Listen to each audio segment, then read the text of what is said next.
Welcome, everybody, to this wonderful conversation on generating conversations and creating clients for your business.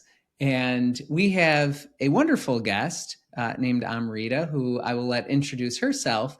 But my experience of Amrita has been that she is just a wonderful human being who is so helpful and skilled, not only in life and so supportive, but also in business. Just the way that she shows up, the way that she serves people is really remarkable. And so I'm really grateful to have you here, Amrita, to share it just in who you are in such a way that I think really lands for people to help them see things that perhaps they weren't seeing before.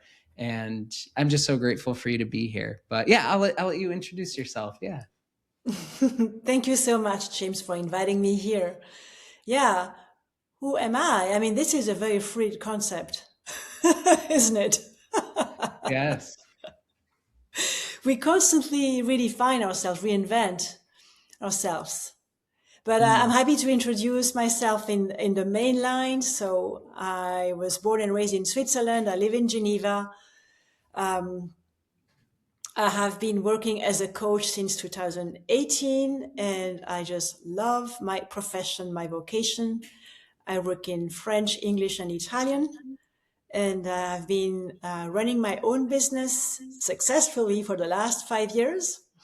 This is year six. And when I say successfully, it's not only financial, not just six figures, but also like building a life and a lifestyle where I can flourish. And for me, this is really part of having a wealthy, like a successful business is feeling balanced, feeling connected, feeling aligned. Yes. Now, what led me to coaching was education was a master in laws, and then I worked in HR, human resources, recruitment, and talent management for about 18 years. And so during these years, James, I changed jobs so many times. I probably had over 15 different jobs because Wow. I couldn't find, what I really wanted. I wasn't sure. I didn't know myself the same way I do now. And I did not know how to build harmonious relationships either with, colleagues or bosses. So I had situations where I had to leave because the boss didn't like me or I didn't like them. I had situations where I had to leave because I had conflicts with my colleagues. I had situations where I loved my colleagues and my boss, but then the company was running out of money. And I had situations where everything was fine, but the job was boring. And I have to say, now it's my fifth year running my business, and I love what I do. So it's the longest I've ever been in a job is working for myself. Yeah. Yeah. Wow. I think that's so wonderful because, I think a lot of times people experience those things or similar things, but they don't leave, they stay. And so I Yeah. love your spirit of really creating in alignment. And Hmm. that's part of what I think makes your spirit so special is I think you really bring that to people to help them be in alignment with themselves and their life and what they're wanting to create as Hmm. well. And so I think you're a wonderful model for that. And so, yeah. Well, that's because I was not a model. That's because my own journey was not a straight line at all. And I think I know what it feels to be fired because I have been fired, or I know what it feels to leave a job because it's not aligned. I also know what it feels to be in between jobs and even to be unemployed. I was never unemployed for a long time, just a couple months, but several times in my life, and it was always a time of reinvention. So when I help executives transition into a new career or just people reinvent their career, I always look at who is it that they want to become. So not just I need a job, I want to do my CV, I want to work on my job description and my letter. It's more like who are you and what are the gifts and the aspirations that you have that are unique to you and that you want to bring forward. And Mm, that's where we look at. So we build a new identity that is bigger than just the work identity. and redefine the values, the drivers, what the person is aspiring to, who they want to become, and how they want to feel all along the process, until they reinvent and they land a new job, or they build their own business, or get the next. One of my clients is an actress, so who she was and how she was feeling during the time where she was waiting for a yes to be hired for a new movie, we worked on that too. Like the Mm. state we live in, the place we live in between the departure point and the outcome that we desire. Wow, that is so beautiful, and I think it's such a wonderful segue into what inspired this connection in this interview, because you know we met in the AJC, right, the Ankush Jain Mhm. coaching career school, and that's what inspired these talks and conversations. And I remember, I think it was during the last weekend that you and another person were looking at your referrals for the month. I think it was, or so, and it was I think it was like 23 or 25 or something along those lines. And I think what you're talking about is a perfect segue, because I've done conversations with some people on referrals, but I love what you're talking about in terms of the identity that somebody's creating. And so I think you approach your business in such a proactive way, in such a strong identity that you have created in terms of who you are and the way that you lead, that yeah, I'm almost wondering what the conversation would for us here would look like if somebody wanted to be generating more referrals, if they wanted to create that. What shifts do you notice people usually need to make in that realm? Yeah, does that make sense, that question that I'm asking, the way I'm bridging these two? Very much, very much so. You're asking, what is it that I would give as an advice to a person who would like to generate more referrals? Yes, because Yeah, I think they've probably yeah. heard about referrals. They Mm-hmm. might even have some strategies. Um, Mm-hmm. but what advice would you have for them? Um, yeah, coming from the lens in which you're talking about. Yeah. Well, there are different ways to generate referrals. I think the first thing is, when we start, we have to be out there and connect with people and invite them to a conversation. That's for people who start. And then if you do a good job and someone is touched by this conversation, this coaching session, then we can ask, who else do you know who could benefit, who would benefit from a discussion with me, from exploring, from bringing clarity somewhere? So we can ask for a referral. And if we did a really good job, chances are we don't even need to ask, because they will spontaneously say, hey, if they hear someone in their world, oh, why don't you call Amrita? Why don't you Mm, call James? In fact, it's the same when we go to a great restaurant. We want to talk about it to everybody, right? right. So there is Yeah. the idea of serving, and serving without holding back. Like, it does not matter to me if the person in front of me is paying me or not. I serve just the same. Hmm. And I will share a resource afterwards if it's appropriate, if it's useful, or I will send a reflective email if I'm inspired, or just maybe a reflective voice message. But I will make sure the person feels heard and seen and appreciated, and that they have some next steps and clarity. And I think that's the foundation of getting referrals. And we do a good job, and then people want to recommend us. Yes. You know, a couple questions that I have there as I'm thinking of the person listening, right? Because I Hmm. love this, right? You do a good job, somebody wants to share that, and they start to Hmm. introduce people, or they make a connection. Uh-huh. I'm also hearing that there's an element of also being proactive, right? Of being able to ask if there's anybody in their world that would also benefit. And what I've witnessed is that people, well, they might have the language as you just described. There's almost, which I think ties into the identity shift that you're talking about, where when I hear you communicate it, when I hear you say it, it's coming from such a place of it's a no-brainer. Obviously, this is the next step. Whereas I think when someone's perhaps new at this, or the idea of asking might feel a bit scary to them, they don't have that same identity yet of I'm great at what I do. I'm here to serve. I'm here to help people. What Mm, what do you sense could help them shift more mhm. into that so it doesn't feel as nerve wracking to them? Yeah, I understand. And it's not so much about the identity that is a concept as the decision. I'm going to ask myself, who can I serve today? Who can I have a conversation with?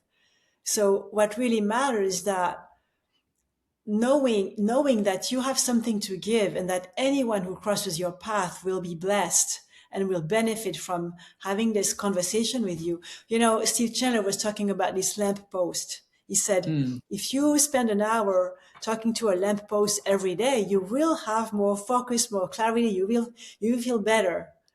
And so any human being, any coach is better than a lamp post. And so Right. knowing that it can help someone go beyond the fear of receiving a no, thank you, I'm not interested, which is the fear of rejection. But again, if we use the word rejection, the person feels rejected, but it's not a rejection of the person, it's a no to that specific invitation to be coached on that very moment. Hmm. And so removing the personal thing is also helpful.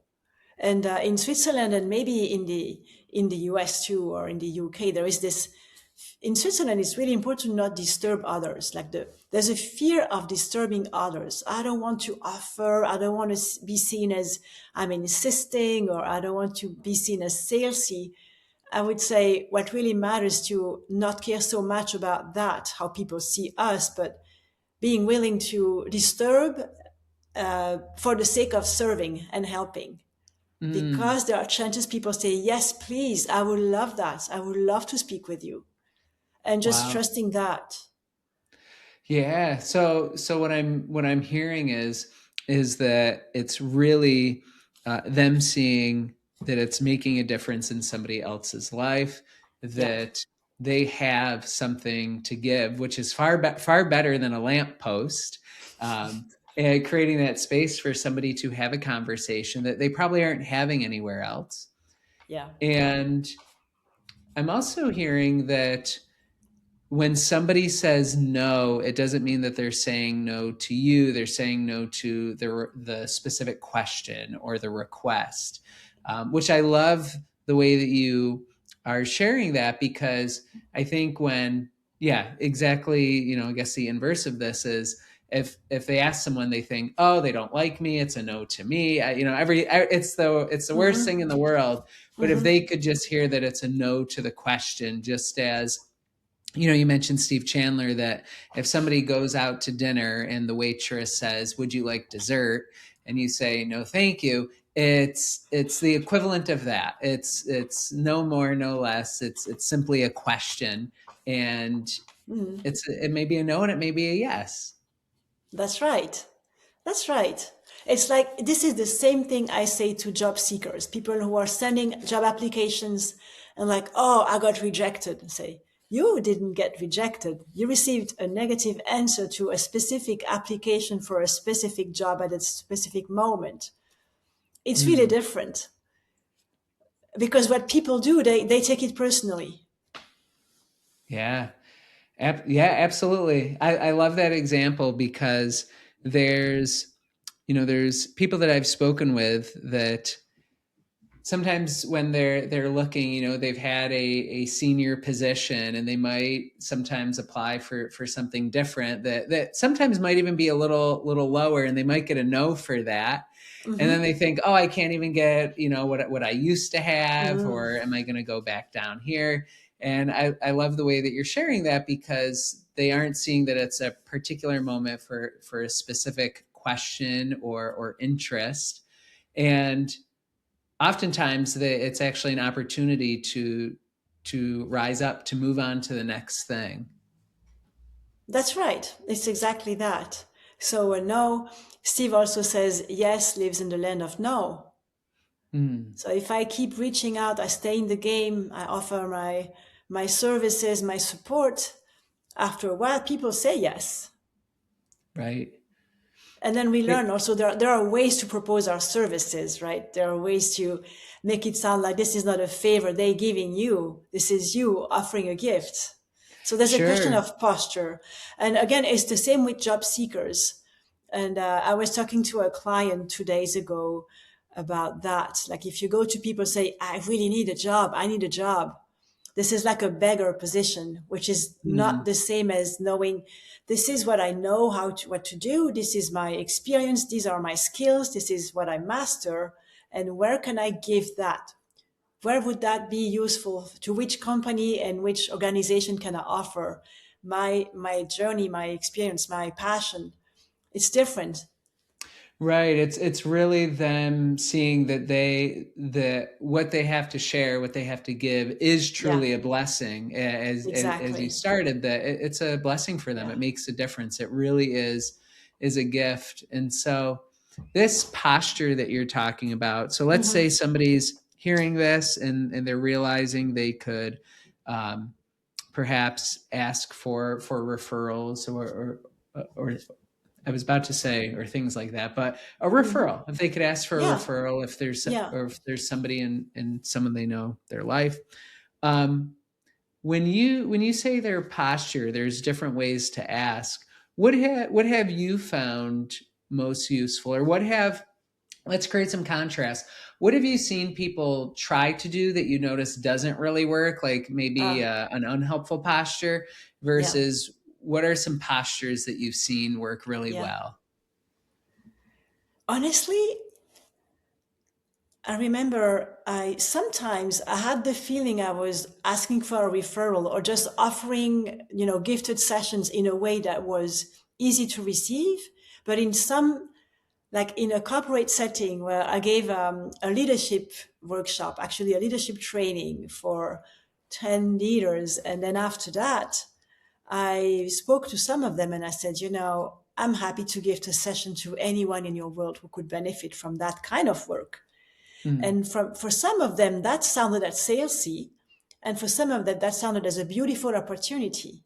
So we don't have the full control at all on how people receive it, but we right. can look inside and feel, okay, I'm really being clean here. This is coming from a place of being willing to serve. And what I've done as well is with friends, for example, a friend of mine referred me over years a number of times to her friends who became clients. I kept like cultivating the relationship and also at the same time thanking her and then making it really clear, like emphasizing how precious and valuable this kind of referral is and this kind of trust is for me and for the people in her life. So like giving the referrer appreciation and also not shying away from reminding them, just know every time you refer someone to me, it's such a joy. I mean, it's a joy, it's a blessing to meet someone from your world. And so that is also something really important, to really nurture the relationship with people who refer us and also with anyone actually, because we never know whom a referral can come from. Lately I had a referral from someone that I only served once. I gave her a coaching session and then I haven't seen her for, it's been a year, and she referred me to a founder. Wow. And by the way, sometimes when I receive that kind of referral, like, okay, so let me offer you a session as a way to Mm, give back. I love to do that. yeah. Mm. I think this is so powerful because what you're doing is you're really putting context to the language and to the experience, where somebody can have a sense that they're giving, that it is purposeful, that it is from a good posture or a useful posture. And if you said that you'll check in and see if it's coming from a clean energy. If Is Yeah. there anything that you did or you recommend if somebody, maybe does have an energy and maybe there is feels like there's a little bit of that neediness? Do you have any recommendations of Mm.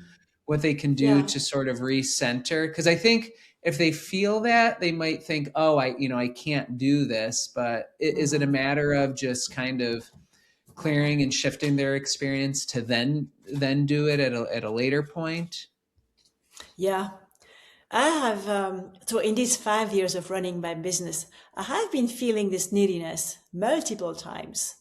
Feeling, oh, I don't have this not enoughness. Oh, I don't have enough clients, or my calendar is empty. Who can I talk to? Like, I've been feeling this a number of times. And lately, what I discovered is when I have this kind of neediness or feeling of not enough, it means I am disconnected from my own source. Mm, It means I am disconnected from my own higher wisdom, who knows there's always an abundance of opportunities and there are enough clients for everyone. And I already am enough and I have enough. So for me, when I have that, it's time to slow down. It's time to slow down and take care of myself and give myself anything that will bring me back to connection and to, even in terms of brain waves. It's time to change the brain waves and move from the beta brain waves, which are the normal daily life activities, to maybe a more expanded state of awareness, alpha or delta. And that will bring a sense of expansion again and a sense of abundance and really reconnect to a different way of seeing things and of having access to different, more creative ideas and a bigger perspective. Now, there are many ways to do that. And this change of brain waves, it's called flow, the state of flow in certain currents, right? mhm. And so it's something, whatever works. For some people, they get into a state of flow when they play music, or maybe if you play with your kid. Or for some others, it will be to listen to a meditation, or do yoga, or any, connecting to nature, or listening to some actually alpha waves frequencies, or whatever form it takes. I think whenever we feel needy, it's time to slow down and come back to ourselves. It's not time to go out there. Am I answering your question? Yeah, yeah, you're answering the question Yeah. really well. Because I think sometimes when people experience that, they think it won't go away or they can't do it. So I love the way that you shared that. Whereas that's an indicator to slow down, to reconnect back to themselves, to shift their experience, and then that will actually help them um, see more clearly, think more clearly, to then do what they're really called to then ask from a more empowered place. That's right. That's right. It's all about energy. So when we are in a low of energy, this is when, also, if we haven't rested enough, if we haven't taken time for ourselves, there is, just being tired will limit our capacity to think clearly. And this is when all kind of fear or doubts or insecurities can show up. And Hmm. so we need to treat ourselves as the first client. I love, I love that. I love that Yeah, idea. Treating yeah, treating yourself as the first client. that's right. You're going to take care of yourself, and I've learned that. I've heard that from I don't know if you know Daniel Harner. Is I'm not He familiar. was a client of Steve Hardison, but I'm talking about like 5 years ago or so, when I was talking with him, and he planted the seed of that idea, saying, what if you considered you are your first client? And that Wow. stayed with me. And there were times I forgot it. So I would put everybody first, right? And then really jam pack my agenda, or forget my own routine, or just stress myself out when there was no need. But now I remember. And over time, I started to really build that as a foundation. Like, would I recommend a client to do this thing I'm doing right now? Like, is it sustainable? And that's that's one of the drivers, to make sure I really have this spaciousness, and I'm like serving from overflow, not from fear or pressure or, anything that is a hurry. I have to get a client. It's not about getting, it's about creating. Yes. I love that because I think it's a great segue into, we've talked about, being good at what somebody does, and that will naturally, generate referrals or connections. And we've talked about how to treat those, right? Letting somebody know how much you care, the joy that it brings, the difference that it makes. And before they go to ask or be more proactive in creating that, to make sure that they have a clean energy. And if they don't, it means they just might be disconnected, and to reconnect to themselves. If somebody wanted to be more proactive, maybe they're creating from these initial stages, or maybe they're feeling, maybe there's a bit of a lull in the practice, and they want to start more proactively creating. What are some ways that you have found helpful to start to, once your energy is clear, to start to bring that into conversation or communication? Do you reach out to people, and what's the context in which you reach out? Yeah, I'm curious. Yeah, I reach out to, like, if I have a meditation practice in the morning, or let's say I go on a walk and someone comes to my mind, I will reach out. And sometimes it doesn't make sense. Like, I was in Rome 2 weeks ago, and just before a session, I had a vision of another client. And I had a vision of her so clear and so beautiful, I had to send something. And just when I sent something, she wrote back and said, "Oh my God, Amrita, I was just about to reach out to you. Can you help me? Can we talk?" And Mm, it's like, it's not rational. So I would say using our intuition as a guide, like, okay, who do I feel like talking to today? And who is in my mind? Who is there in my world that I feel it would be useful or it would be fun to just connect and ask, "Hey, how have you been doing? Do you want to talk? Shall we reconnect?" 15, 20 minutes. And then sometimes 15, 20 minutes can turn into an hour, or sometimes it's just 15, 20 minutes, but it was great. So connecting for the sake of connecting, it means I would recommend reach out to people that, make you feel, that people you feel naturally attracted to. mm, Not, oh, this person is a CEO, let me reach out. They must be, wealthy so they can hire me. No. Like, why do you want to reach out to this person? What do you see you have in common? What do they inspire you? wow. That's what I recommend. Or it Yeah. can be previous clients, or it can be someone you never dared, speaking before. It can be, if it's a bit scary, it's okay, as long as the person is really inspiring to you, or at least you feel a natural connection. Right. So what Yeah. I'm hearing is, I'm hearing that there's two parts to this, right? Not necessarily reaching out with the intention of, hey, they're going to become a client, or trying to Yeah. get somebody as a client. And I'm also hearing that a lot of times people are thinking of someone during the day, or something comes through, and it doesn't always make sense why we're thinking of somebody. And Yeah.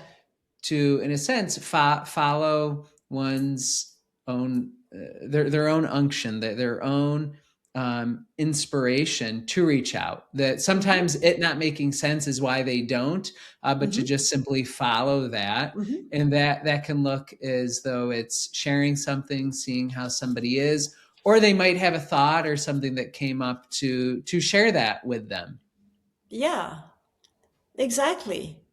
And it can be also the intuitive impulse to maybe send a resource to someone. Let's say I'm, reading through my things in my computer and I found a resource. Like the other day, I found, oh, I've got this audio resource by Steve Chandler on the, it's called something about the power of now. Like, it's not exactly the title. But then immediately I ask myself, oh, great, who can I send it to? Mm, So it can also be coming from that. You come across a resource or a beautiful text that maybe resonated with you, and we can ask ourselves, okay, who would that be useful to today? Who do I feel like just sharing it for the sake of sharing? Sometimes it's just that nothing else happens. Sometimes the person is touched and then there's a conversation happening. So it doesn't have to be linear. Mm. Life is not like that. It's more like what is what am I noticing right now in the the intention I have, or who is coming to my mind right now? What is it that I'm feeling? It's more Wow. intuitive. At least that's my way of working. Yes. Well, I love all of what you're sharing, and I also love how you said life is not linear, because Mm-mm. one of the things that I always tell people is when we're in resistance to reality, life becomes very difficult. And so if we're treating it as this linear thing, that's resisting reality, and Yeah. so it can feel very difficult. So I really enjoy how you're sharing of, it's, might think of a person, or you might see something and want to send it to somebody. Um, and it can show up in all these different ways. And I wouldn't even use the word messy. It's just we aren't able to have a conceive the organization, right, of the universe, of why these things are happening. And yeah, absolutely. I was on a walk, and my wife sent me a prayer that she thought I would like. And I think that's a good example, right? Of Yeah. you may have a resource, like you said, or a Mm-hmm. prayer, or something Mm-hmm. that you're called to send it to somebody. Or you might ask yourself, oh, who could I send this to because it was so helpful to me? And so I love the way in which you're sharing it, which I think ties back to, at least for me, from what I'm hearing, it ties back to the harmonious relationships that you talked about in the beginning. Um, I know it was in the context of work, and then it shifted into your own business. But I'm hearing that there's these relationships that are at all different stages, people in all different positions, Mm-hmm. and you really um, keep them in mind in different ways. Some people, it might not be talking to them for a year, connecting for a year, but you're in each other's, I guess, bandwidth or energy in some way. Mm-hmm. So, Yeah. what is the way that, how would, I'm trying to think of like how I want to say this. What would you tell somebody about relationships in the context of business or living life like this, when that might feel like a challenge for them right now, because they might be viewing it very linearly of, oh, somebody's in this stage or here's where they're at, and so you're coming to it from a very harmonious place. What do you think would help them? Well, first, if they see that they are in this very left brain linear thing and that it's not working, I would say it's time to change the approach. Mm, If they are not in the state they want to be in, if they're not experiencing what they want to experience while they are in this left brain approach, it's time to change it and to open up. Again, we are talking about expanded awareness. And the relationships are not a linear thing. We have a heart, we have emotions, we have energy, right? yes. And so, like, this is a relationship based business for sure. Like many businesses, I don't know any successful business that is not relationship based.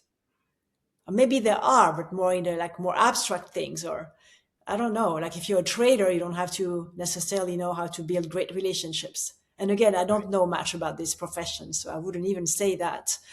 Probably it's wrong. And probably the first relationship is the one we have with ourselves, like for sure. In fact, it's the most important one. So there's also the way I relate with myself and how I can be at the same time. If you're your own boss, James, chances are you're your head of operations, you're the head of HR, you are the head of logistics and head of marketing and head of legal, and you have all these different roles. And so we want to make sure there's space for everybody and they can all collaborate together. Mm, Now, building relationships is a requirement if we want to be a successful. entrepreneur, right? Not even coach, but entrepreneur. So if someone doesn't know how to communicate properly and build relationships, they can go on. And I would say this is where neuro-linguistic programming, NLP, is really a game changer, because this is where we learn, what rapport is, what is rapport, what it means to pace and lead a conversation. And even I went on a training in Madison, near Atlanta, in April, and what struck me is this thing that, I'm sure you know it, that whenever there is a question to answer, the body knows before the mind knows. Mm-hmm. So we have an answer from the body, a bodily response, physiological response to any question, any situation, before we consciously can respond. So that's also Mm-hmm. something we learn in NLP, so that it's become also useful to calibrate, to observe someone's body language, or the way the eyes go, or the way the body reacts to a situation, to connect more with them. And building a flow of conversation with someone, a rhythm of conversation, this is what also creates a space for transformation. And so a transformation can happen in, a 5 minute conversation. If you connect deeply with someone and you catch their own hot words, and then you open them to some perspective and possibilities, a kind of transformation is already happening when you speak to their unconscious. Mm. So I would say, yeah, anyone who doesn't know how to build relationships or to properly, like, efficiently communicate could really benefit from going to an NLP training, or and it can be other things. I have this, but for other people, they would say do a 3 principles, or go to a landmark forum, or anything. So I think the answer to your question, James, is we are responsible for making sure we keep learning how to develop our relational abilities, and develop ourselves as a being. And Wow. that's the choice, right? Yeah. I think it's so powerful because relationships just, everything happens through relationship and in connection with Yeah. others.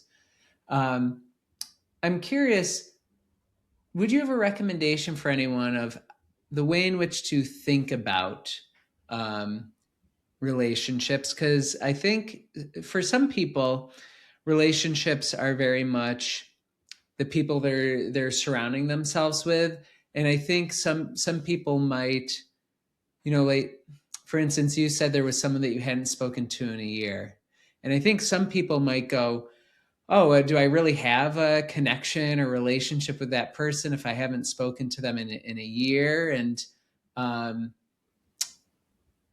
that might, I think sometimes that can stop people from the connection that's available, because they Mm. think they're out of relationship.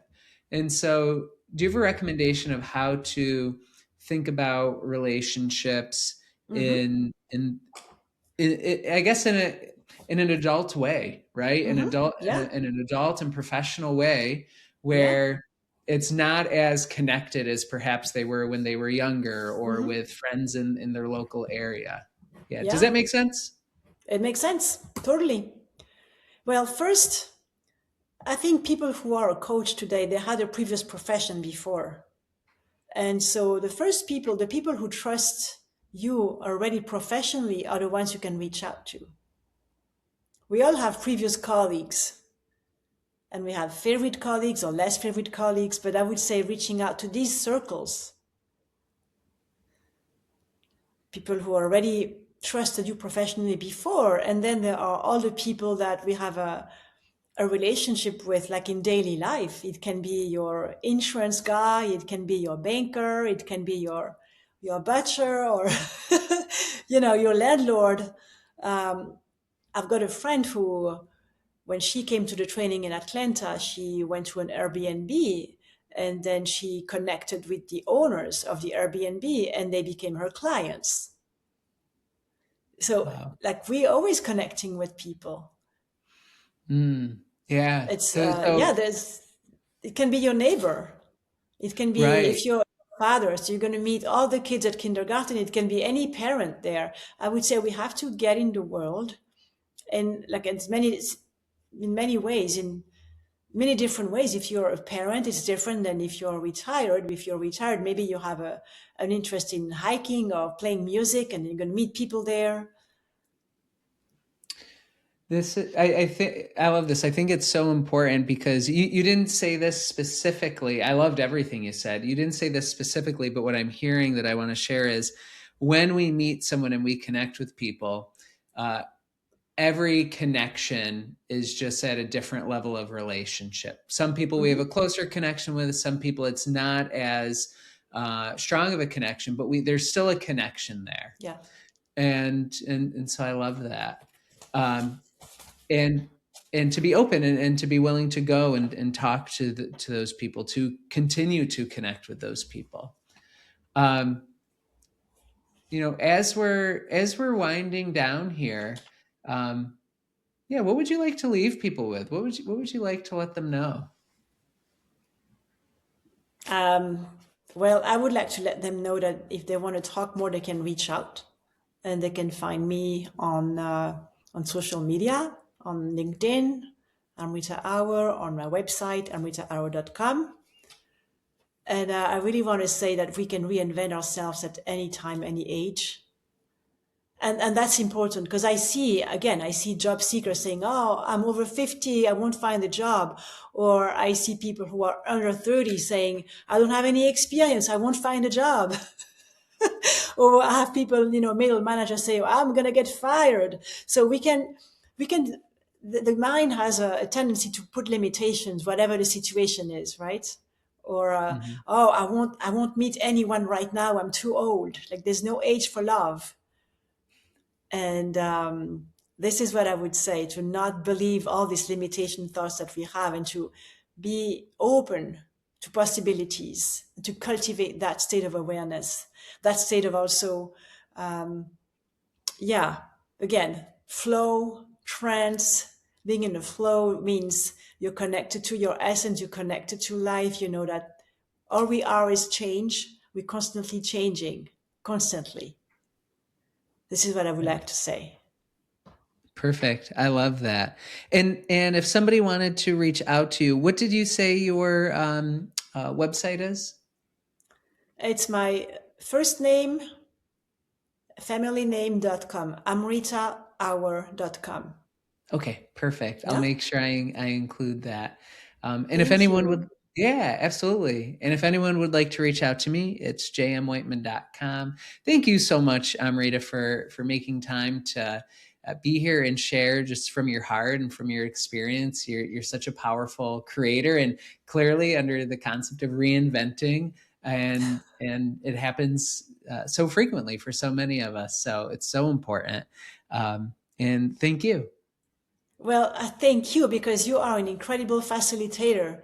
You're so bright and you ask the right questions and then make the like super practical connections, and like the way you guided the conversation made it alive and useful, and I felt really comfortable as well. So thank you so much. It was fun. You got it. Thank you. Well, we'll see everybody and have a wonderful day. Bye bye.